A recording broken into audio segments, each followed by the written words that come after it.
I have another real live missionary from the past with me here today. Tell me, what's your name? Well, I'm Dr. Reiger's wife. My name is Janet. Oh, thanks for being here. Tell me about the first country that you went to as a missionary. Well, Arnie, that was over 50 years ago. It was the country of Samoa. What sort of house did you live in? Well, we lived in a house much like our house here in Australia, but not all the people lived in that kind of house. The Samoan people, quite a few of them, lived in a house, and here's a model of one. All right. And it's called a fale. And what do you notice that is missing from this fale? Well, I hope it was warm because it's got no walls. That's right. And it's got no walls because Samoa is a very hot country.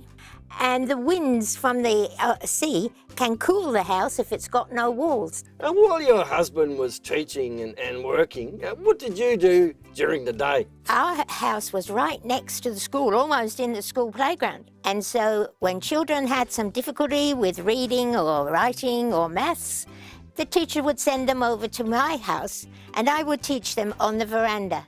What language do they speak in Samoa? It's a Samoan language. And if you go down the street, they don't say hello or hi, they say talofa. Talofa. So, Janet, do you have any interesting stories? I'd like to tell you about Sione and Lealofa. I said those were children that I met when I was helping with the teaching at the school. They could speak Samoan and English because they were school children. One day in the holidays, Sione and Lealofa went to spend the day with their grandma. Now, their grandma had a house like we have, and she was having her ceilings painted. So she had covered all the furniture with old sheets. And the painter was there when the children were there, and they looked and they said, oh, we can play hide and seek here under all those sheets. So Sione went to hide first.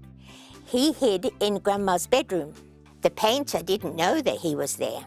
He saw the painter put his hand underneath a sheet and steal Grandma's money, put it in his pocket.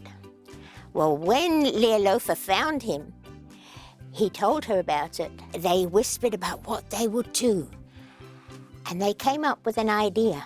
Now, this painter had not learned to speak English. He could only speak Samoan. Sione and Lealofa had learned to speak English, and they'd learned some songs in Sabbath school. And one of those songs that they learned in English was, oh, be careful, little hands, what you do. Oh, be careful, little hands, what you do. Do you know that song, Ernie? For the Father up above is looking down in... That one? That in love, so be careful, little hands, what you do. Yep. They decided they would sing this to the painter.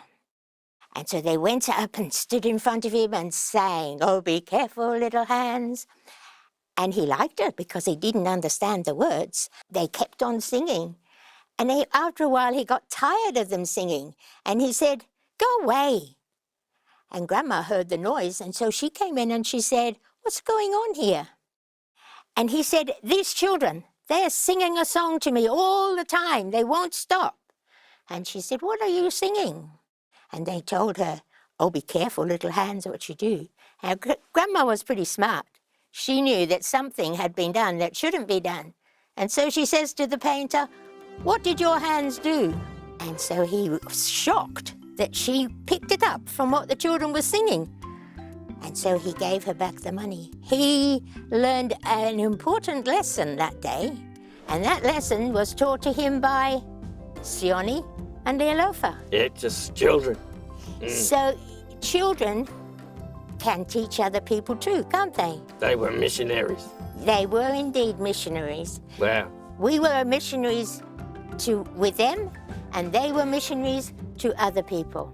Well, that's fantastic. Anyway, our time is up for today, but I will look forward to catching up with all of you again next time.